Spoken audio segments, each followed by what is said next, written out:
আমি আজ বানিয়ে দেখাবো ডিমের কালিয়া। প্রথমে আমি কড়াইতে তেল দিয়ে দিয়েছি। তেলটা একটু গরম হচ্ছে, গরম হতে আমি এবার দিয়ে দেবো জিরে। আমি দিয়ে দেবো কিছুটা পরিমাণ জিরে। তারপরে দিয়ে দেবো আমি এখানে কাঁচা তেজপাতা।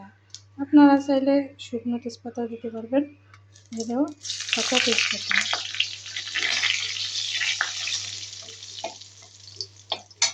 তারপরে দিয়ে দেবো এখানে পেঁয়াজ কুচি।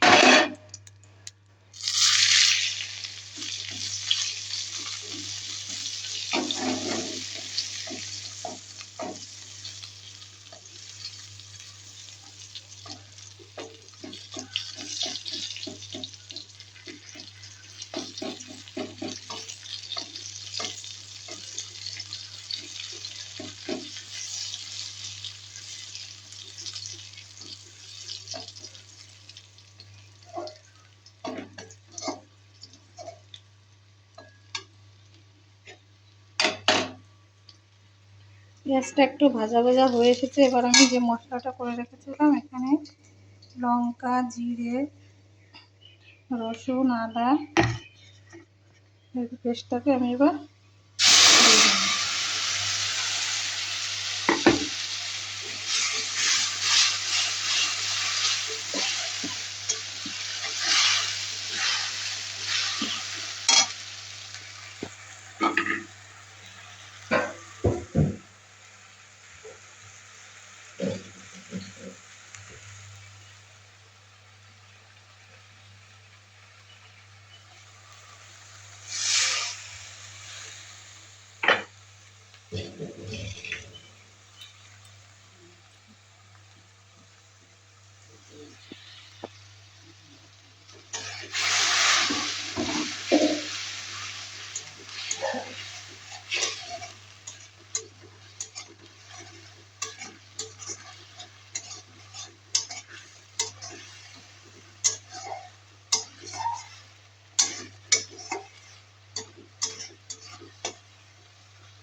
এরপরে আমি দিয়ে দেবো কিছুটা পরিমাণ লবণ।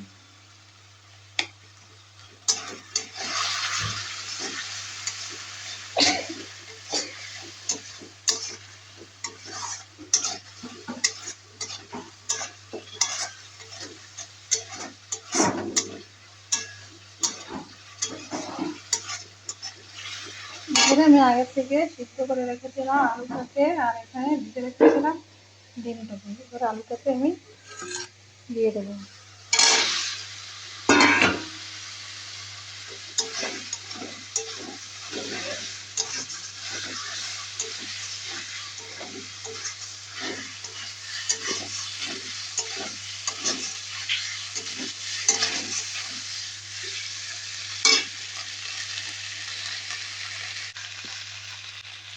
এরপরে আমি ভেজে রাখা ডিমটাকে দিয়ে দেবো।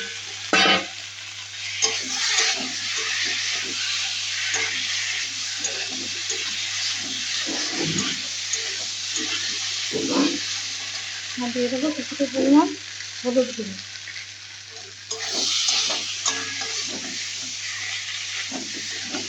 সবকটা জিনিস আমার ভালো করে কষানো হয়ে গেছে। এবার আমি দিয়ে দেবো জল। এই দেখুন আমার ডিমের কালিয়া হচ্ছে, এখনো হয়নি, হয়ে গেলেই নামিয়ে নেব। এই দেখুন আমার ডিমের কালিয়া রেডি হয়ে গেছে।